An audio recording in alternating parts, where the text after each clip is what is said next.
All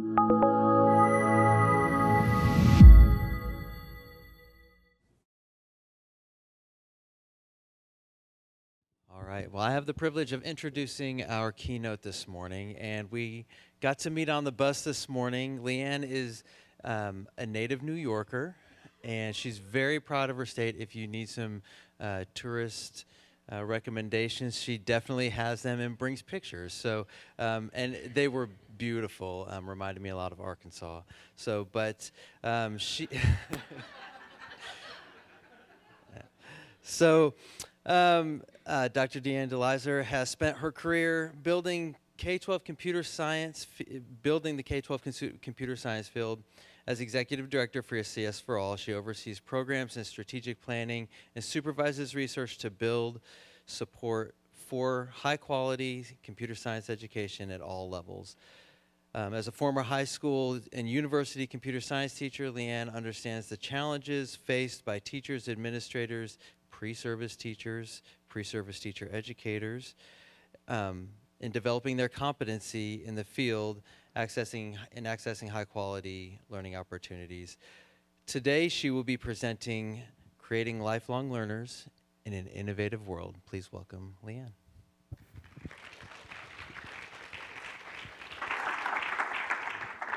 Good morning, site.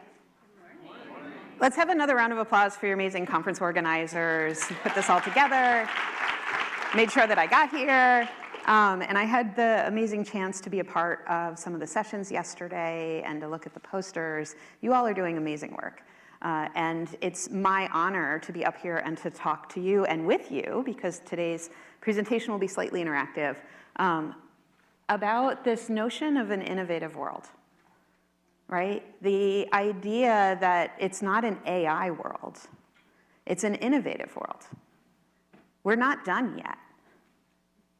AI will not be the last innovation that impacts education while we're alive. And so it's really important that while we continue the conversation about what AI means for our classrooms right now, for all of you who are preparing the next generation or upskilling the current generation of teachers, what does it mean to prepare them for not just this innovation, but the next one, and the one after that, and then 3 more down the road, and the one maybe that they'll create for us, right? So as we're thinking about all of this, I am going to use Slido. So if you want to grab the URL or sign in on your phone, don't worry, this QR code is going to pop up a number of times during the presentation, but it'll give you a chance to kind of have this be a conversation and not just a presentation. As all good teachers do, I'm looking for nonverbal cues from all of you that you're good, which means when do the phones come down? And I'm going to go to the next slide, so don't panic, because it's in the corner here too. And we're going to take a little journey together today. We're going to talk a bit about why I'm here and how I got here. I'm not going to tell you the whole story of CS for All or all of the things, because right now I'm actually in a new role. Last summer, I transitioned from CS for All to SRI, and I'm really excited to be there because it gives me a chance to lean back into my research roots. So prior to starting CS for All, I was a PhD student at Carnegie Mellon. My PhD is in computer science with contributions to AI, and I built cognitive tutoring systems at that time. And a little fact that I've been kind of sprinkling around as I've been talking to people is that AI was built for 2 reasons. And we all in this room should feel really proud, because one of those reasons was to play games. The initial AIs, they were playing chess, they were playing checkers, and people saw that as like a hard challenge. And guess what they thought was just as hard as chess? Teaching. The early initial AI systems way back in the 1980s were built to teach kids algebra. And so AI has been in education, and we've been using AI on students for 50 plus years already. And so the shape of the AI has changed. The way it permeates our classrooms and our teaching has changed, but its presence has been there for a long time. Just like its presence in our lives. Netflix started using AI long before ChatGPT was a thing. on all of us, sometimes with our permission, sometimes not, right? So we've been living in an AI world for a while. So I want to challenge you a little bit to think about what that means for our teachers and our classrooms along the way. And instead of human in the loop, what would it mean if the human led the loop? And then translate that a little bit into our future-ready skills and dispositions as promised. And then finally give you a charge to forge ahead in the very important role you all have for preparing, studying, researching, innovating, deciding what the shape of education looks like. So let's start a little bit so that you know where I'm coming from. So positionally, and for those of you who might need a visual description, I'm a white woman wearing a black pants and shirt with a red jacket. I have brown hair and glasses. I approach my research first as a first-generation college student myself. I'm a curious seeker of root causes.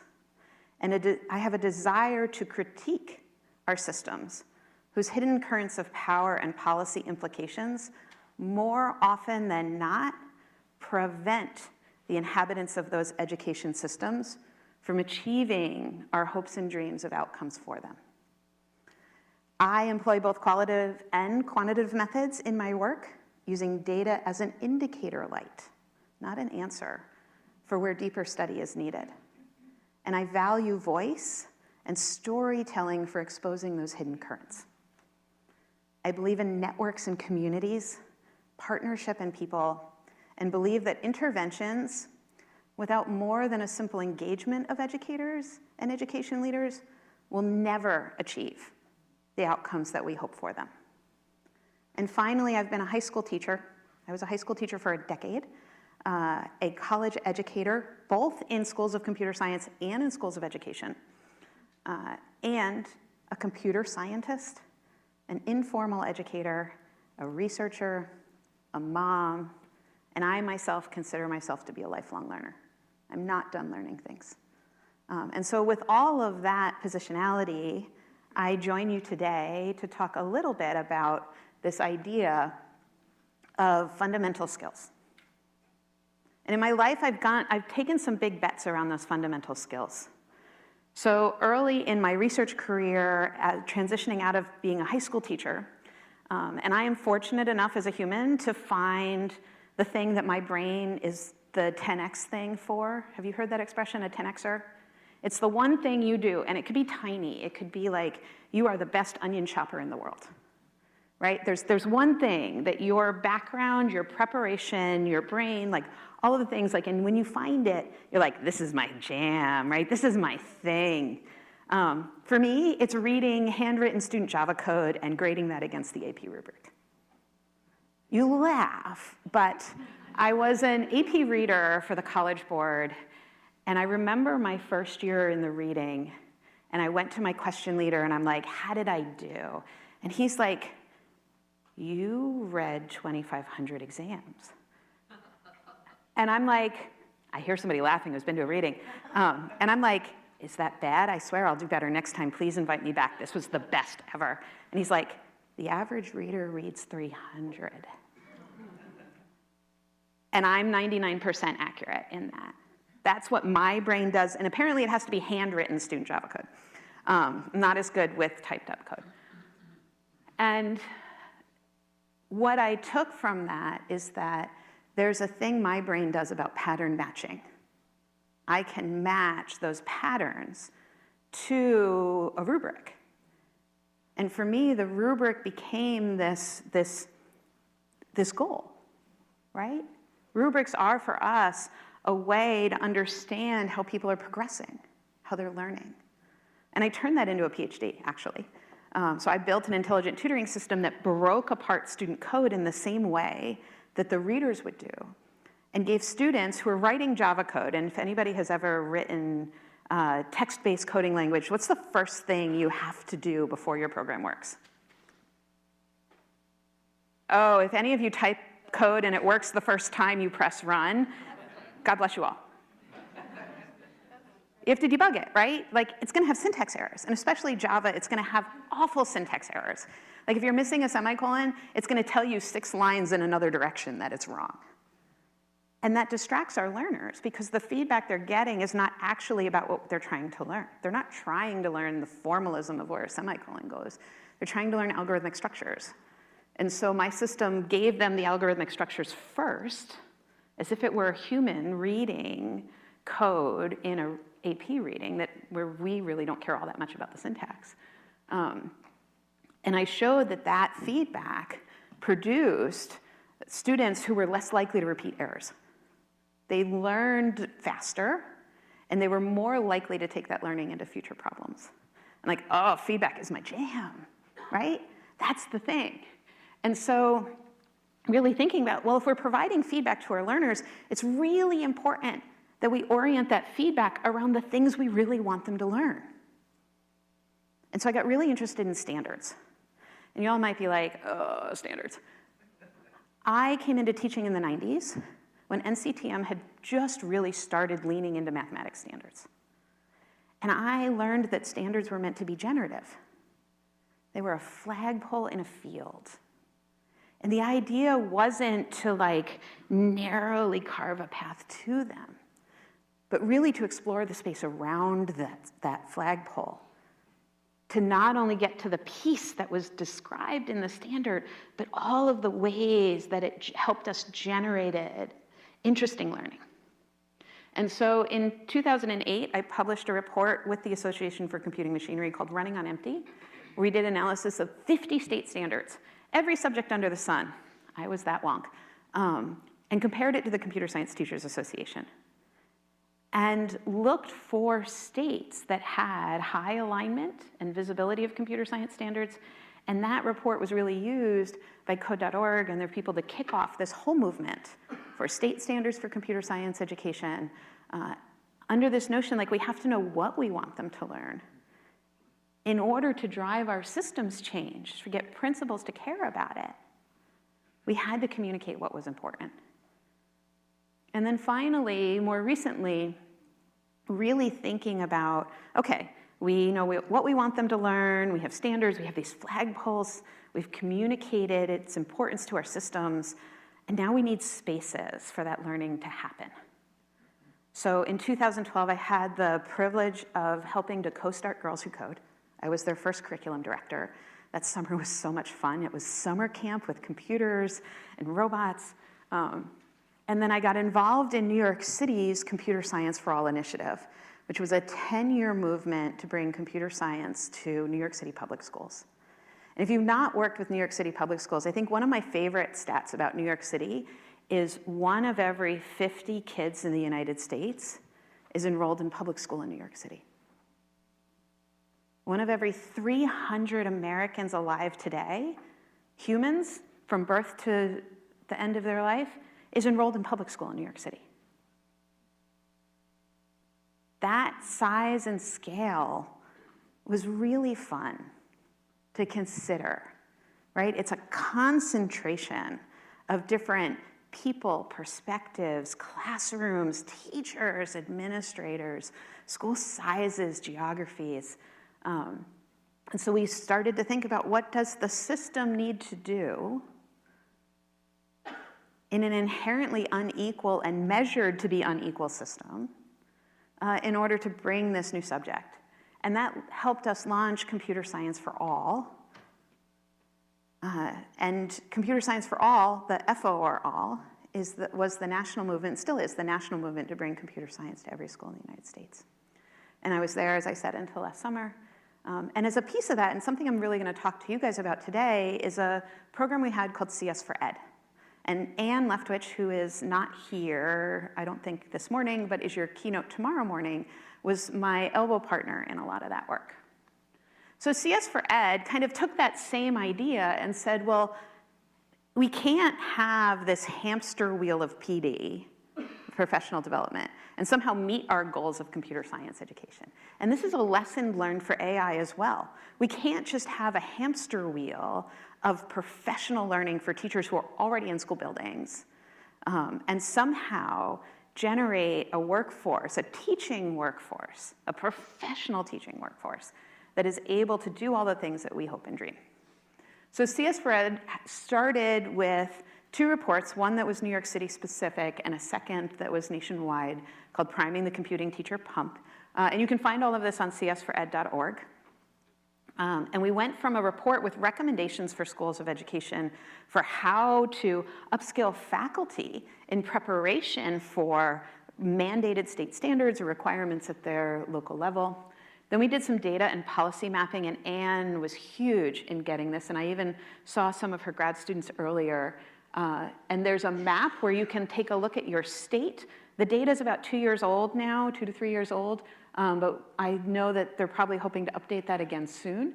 And so you can see how computer science and computational thinking is taught in pre-service institutions, as well as click into your state reports to see what the requirements are at the state level and how certifications might work. And then I think the key here was like, okay, data's great, recommendations are great. How many of you have written a report in your life that had recommendations in it? Yeah. How many of you feel like all of those recommendations got done?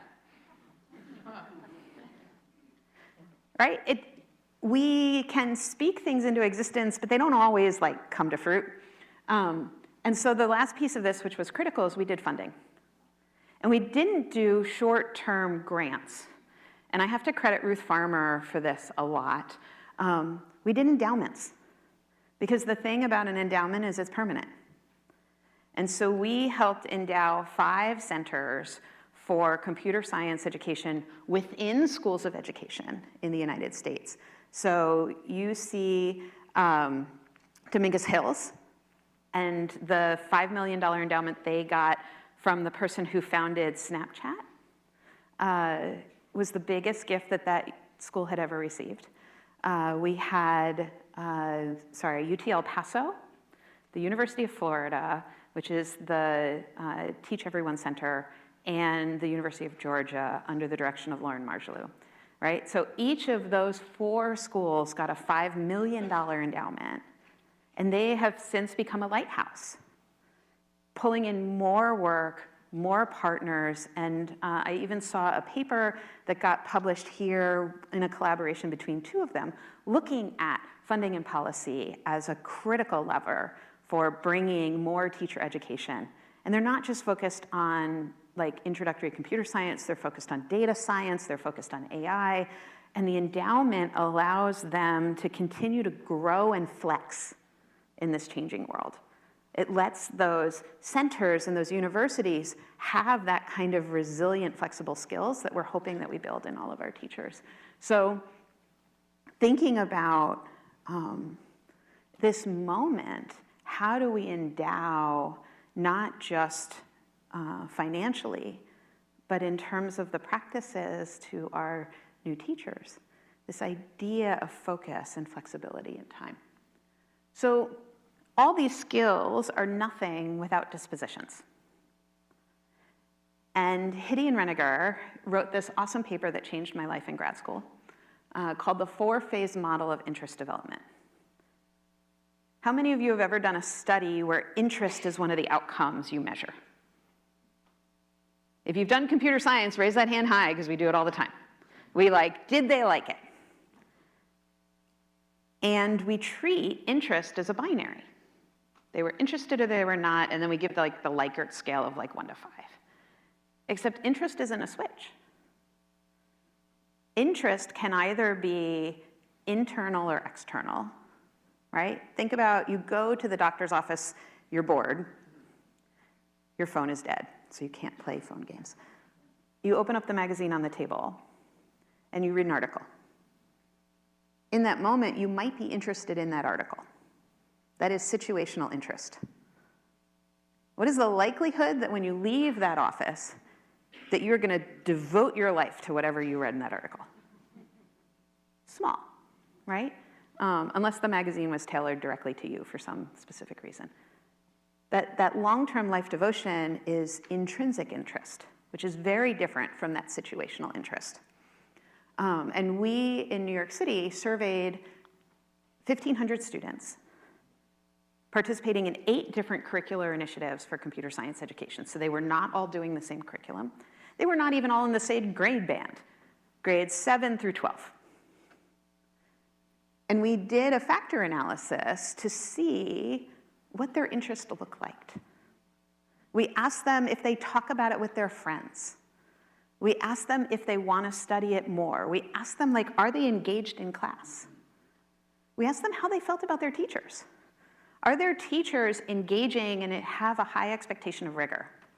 And what we found in this study was that students answering these questions, we did what's called a latent class analysis, where we let the computer cluster them by similarity of answer, matched exactly to Hitty and Reniger's 4-phase model of interest development. That we had a cluster of students who were enthusiasts, who had that desire to pursue it themselves. They were super interested in their classroom. They thought their teachers did a great job.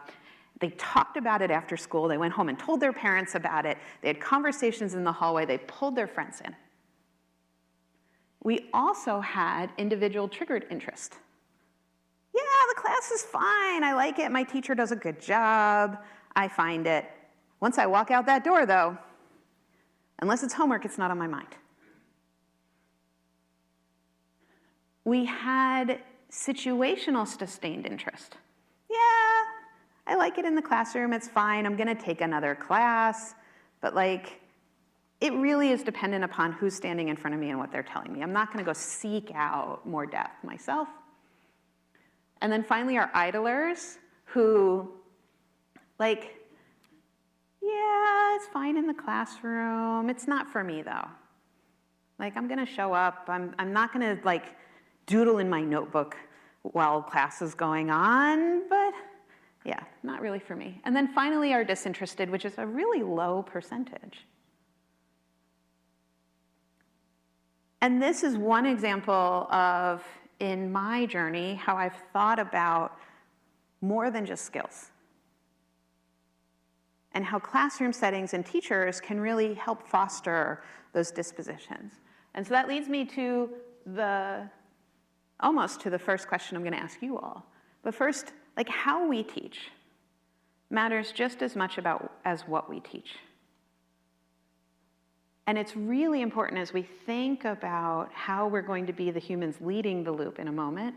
But I want to ask you all, other than interest, because that's mine, for you, what's really important in terms of the dispositions that our educators provide for students, whether it be in a graduate classroom, an undergraduate classroom, a K-12 classroom.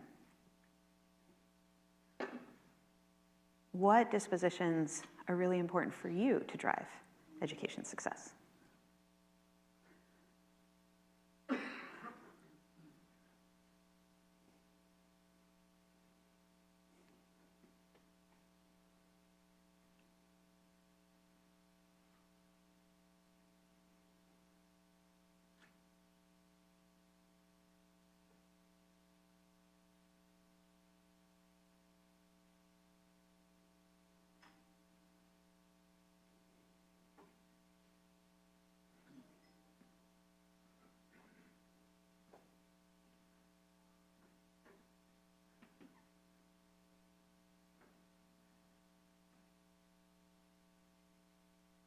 I love that curiosity is getting, like, central billing here.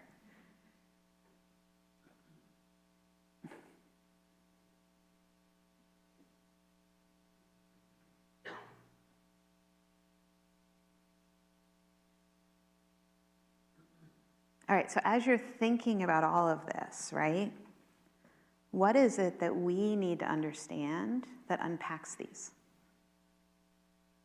What's the next Hitty and Reniger paper for curiosity? How do we develop it? It's not a switch, right? If it's a disposition, then it's something that we curate in our classrooms. What does that journey look like? Just as a thought for you all. So if our dispositions and skills matter, right? What does it mean in an innovative world for the human to drive the loop. How many of you have heard the phrase the human in the loop when it comes to AI? Okay, a mix. And we generally use that to describe how we provide oversight. We need a human in the loop to make sure that the AI does not take over the world like Terminator style or Matrix style, right? But if we think about the loop of classrooms, right? And this is super simplified. We think about the teacher, right? Who prepares and selects instructional materials. So assume a computer is not at the center of this, right? They choose how to do a lesson. They write lesson plans. They might choose something that has lessons embedded in it, an ed tech tool, right? They choose how to do assessment. They might be following a script or materials, but they choose how to present it, right? So we get to the instructional materials. The instructional materials are given to the student, right? In one or many forms, whether that be a direct handoff, whether that be through instruction or presentation, right? The student then is asked to integrate that in some way. And we use assessment to determine the effectiveness of those instructional materials and whether to advance our students, like all of the layers of formative and summative assessment. And then the teacher uses the data from that assessment to think about the next cycle. So if we think about this a little bit as the classroom loop. So when someone says human in the loop for AI, what does that mean? Well, I'm sure many of you are seeing classrooms like this, where, yeah, the teacher selected some instructional material, like an ed tech tool. But what's happening is the tool itself is driving what the student sees next, right? Old school intelligent tutoring systems choosing the next most effective problem. The teacher, in many cases, although in the newer AI systems, the teachers have more control here, but the system is crafting those problems or that instruction for the student to see. Sometimes even in the newer GPT world, like asking students like what they're interested in and generating problems that are aligned with those interest factors. The student sees the instructional materials from the technological platform, whatever it is, which then assesses the student in real time, right? Because a lot of it is practice-based.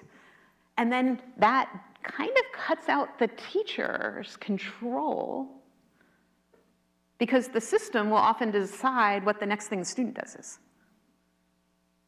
right? And so when we're saying human in the loop for teaching, the teacher also gets the assessment data, right? We've all seen teacher dashboards. And yeah, there's some deciding going on from the teacher, but notice the arrows to the teacher are much smaller than the agency we've given up to our ed tech systems.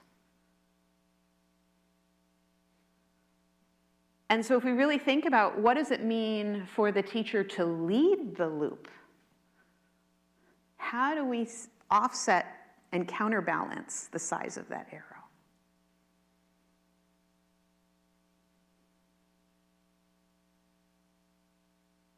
When was the last time someone actually said, how do we take power back from the AI and give it to the teacher? And even in the place where teachers are using tools and having this like lesson by lesson deciding, I saw some amazing posters about teachers using GPT to help them write lesson plans where they're in like an elbow partner to that and doing the refinement of that work. That's a great example of the teacher leading the loop. They're deciding what from the AI to tune. But even then, the power of AI is not in its output, but its models. Who has decided how AI recommends to the teacher what goes in their lesson plan? The teacher is still having to take what's given to them and adjust it, as opposed to being able to change from the beginning the training, the models, the way in which the AI is curated. And so I ask you, as you're thinking about what our future-ready skills are, is how do we prepare teachers for whatever the technology is that infuses their classroom, whether it be AI-based or something else, to recognize the opportunity to take leadership in their own loop. And so I kind of created a really simplified loop. And I'm curious, from your perspective, what other parts of the instructional or school loop do we talk about when we talk about using AI? Everything, like I've seen little bits of like saving teachers time, right? What have you heard about that doesn't fit in my nice little circle that we should consider together this morning?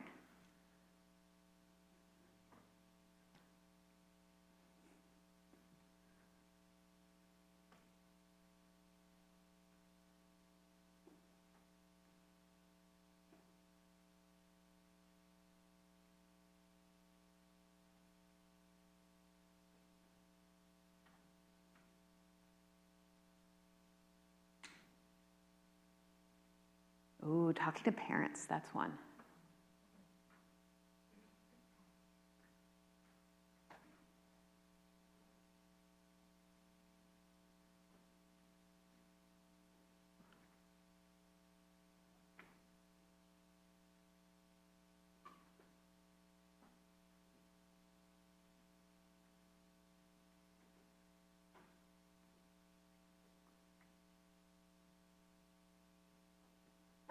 So many opportunities, right? The loop is now a network.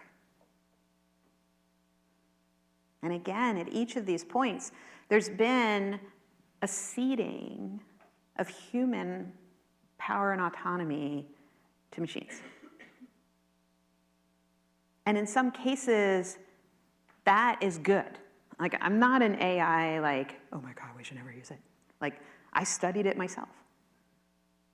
But how do we create the opportunity to empower our educators and school leaders and all of you, our faculty, to not only have something that comes in and tells you what to do, but something that you yourself can shape? And recognizing that that's a thing that we should be asking, and being prepared to be able to understand how that might be possible is part of these future-ready skills. You thought I was going to say future-ready skills were prompt engineering. Nope. We have to recognize when the loop starts to exclude us. And in that moment, be prepared with the curiosity and flexible thinking to tell the people who are making it how it has to be different. I have amazing colleagues at SRI who are doing all kinds of great work with AI. In fact, I'm working on a new project with the Gates Foundation to look at using child work samples and creating systems to help make the recording, documentation, assessment of those work samples into a platform that can support early childhood education. My best friend is a pre-K special ed teacher, so it has a very special place in my heart for her because I cannot do anything with her on Sundays. Sundays is her day to write up everything, to document everything, all of that. And so there's a little bit of a personal thing in this for me in that as well. But really trying to think about, though, how do I not take power and agency away from her in the kinds of ways that we're building the tools, right? So thinking about how humans can lead the loop, how do we take that assessment to teacher and teacher back to instructional material arrows and add some extra boldface to them to increase their weight to match, right? We have to get our teachers to have practice with the notion of a selection and adoption. How do you critique things that come your way and take them and apply them within your own educational practice in a way that fits you as a professional? My classroom was really personal, not just to my students, but to me, right? How do we get them to think about alignment.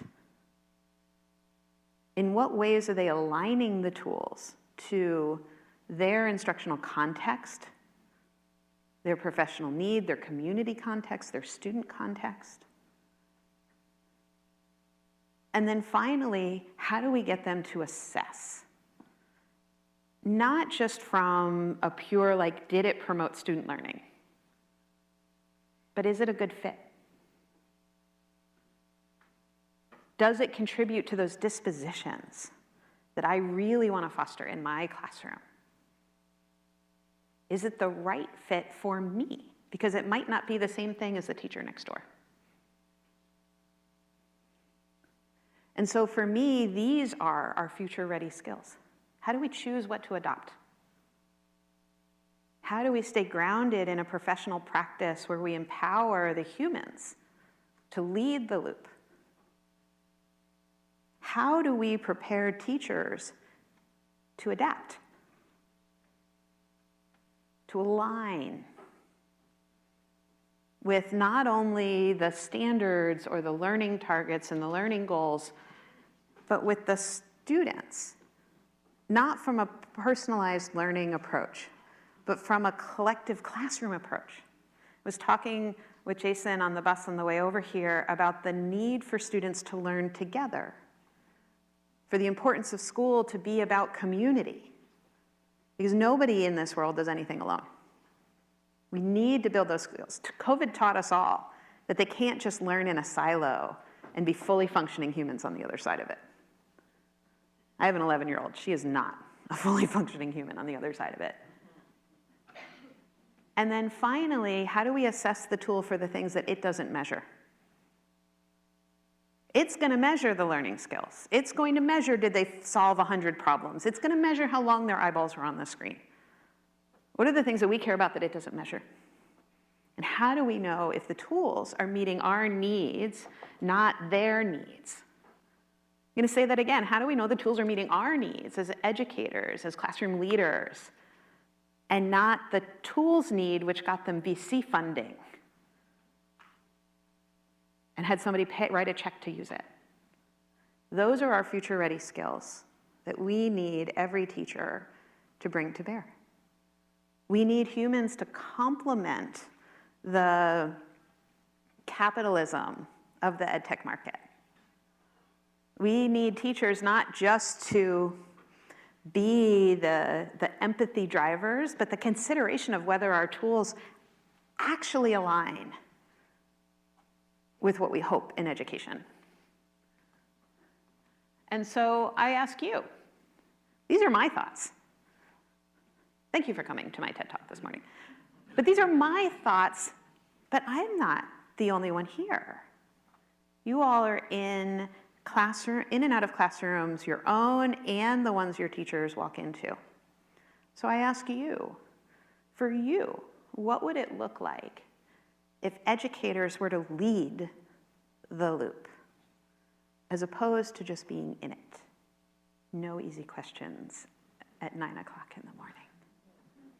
I didn't give you an easy one, did I? I'm going to come back to this slide while you all type because I'm running out of time because we started a couple minutes late. But I promise to come back so you can see what everyone has shared. There we go. More inquiry-based learning. Educators as system designers. I love that. Agency, confident innovators. Culturally responsive learning environments. Yeah. I'll make sure I share these results back to all of you and to the folks at site so that you all can see, right, this notion of educators leading the loop as a really important part of our journey forward. So, I want to go back to what I said early on the talk, where the real power of AI lies not in its output, but the models and data that drive it. And right now, our educators have very little agency over those two things. They are not being given the choice and the power for the type of models being employed or the type of data being employed to really build our systems in a way that empower them to lead our loop, right? That lives in our tech companies, both our ed tech and not ed tech companies, right? And so for all of you who exist at universities, who have partners perhaps or are in a computing department, ask that question. How do we get more agency over the type of data, not just the data, right? Not just the basic, like, here's my student's data, but the type of data. What are the columns in the spreadsheet, not the rows? And the models that we're using to analyze that data and turn it into support for classrooms. And that, for me, sits at that heart of our future-ready skills and dispositions. The skills to see what's happening, to challenge it, to bring it forward, and the disposition to desire and apply leadership and agency in our own classrooms. And building on that, and what you all thought. But what's most important for us is that we ask the question, how are we leading in that loop? So as we move ahead, my charge to you is to really think about, how do we give teachers a chance to practice leading the loop? What does that mean in terms of teacher education? How do we build teachers who are tinkerers and explorers? Because the thing about whatever AI or the next technology, we're going to have to tinker with it and explore it if we're going to lead with it. And then no matter what, we have to not lose the value of collective learning in the classroom. That it's not about putting students on an individual journey that doesn't intersect with their classmates. That it's about bringing them together in all of the ways. Group projects, collaborative learning, talking to each other, right? We all experience this every day when we go out in the hallway because you're all about to go talk to each other about everything you learned. Like, how do we make sure we build educators who value that just as much as the individualized pathways that we can curate for them? And so I want to thank you all for going on this journey with me and having this conversation with me this morning. In addition to my work at SRI, I'm also the director of the Includes National Network. And so if you do any work with anything STEM education, come and join us at includesnetwork.org. Includes is the National Science Foundation big idea around getting more students into STEM education and STEM education careers. And a little unknown secret, NSF considers STEM teachers to be STEM professionals. So every single dollar that NSF spends about a STEM professional can also be spent to train a STEM teacher. So come and join us at includesnetwork.org. Connect with me on LinkedIn and Blue Sky, or even just come and have a chat with me in room 102 in order to share your ideas about what it would mean for teachers to lead the loop and how we craft the future-ready skills that they need in order to have that. Thank you so much.